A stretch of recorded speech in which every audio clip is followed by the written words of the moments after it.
بسم اللہ الرحمن الرحیم۔ اتنا رزق ملے گا کہ گھر چھوٹا پڑ جائے گا۔ حضور اکرم صلی اللہ علیہ وآلہ وسلم نے ارشاد فرمایا، فجر کے بعد 100 مرتبہ یہ کلمات پڑھو، سبحان اللہ و بحمدہ، سبحان اللہ العظیم، استغفر اللہ۔ ایک صحابی نے عرض کیا کہ یا رسول اللہ صلی اللہ علیہ وآلہ وسلم، دنیا نے مجھ سے پیٹ پھیر لی ہے۔ آپ صلی اللہ علیہ وآلہ وسلم نے فرمایا، کیا تجھے وہ تسبیح یاد نہیں جو تسبیح فرشتوں اور مخلوق کی ہیں، جس کی برکت سے روزی دی جاتی ہے؟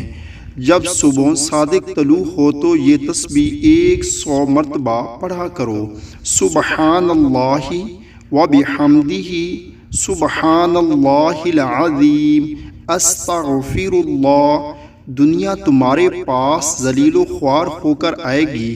وہ شخص چلا گیا، کچھ عرصہ بعد دوبارہ حاضر ہوا اور کہنے لگا کہ یا رسول اللہ صلی اللہ علیہ وآلہ وسلم، دنیا میرے پاس اس کثرت سے آئی کہ میں حیران ہوں کہ کہاں اٹھاؤں اور کہاں رکھوں۔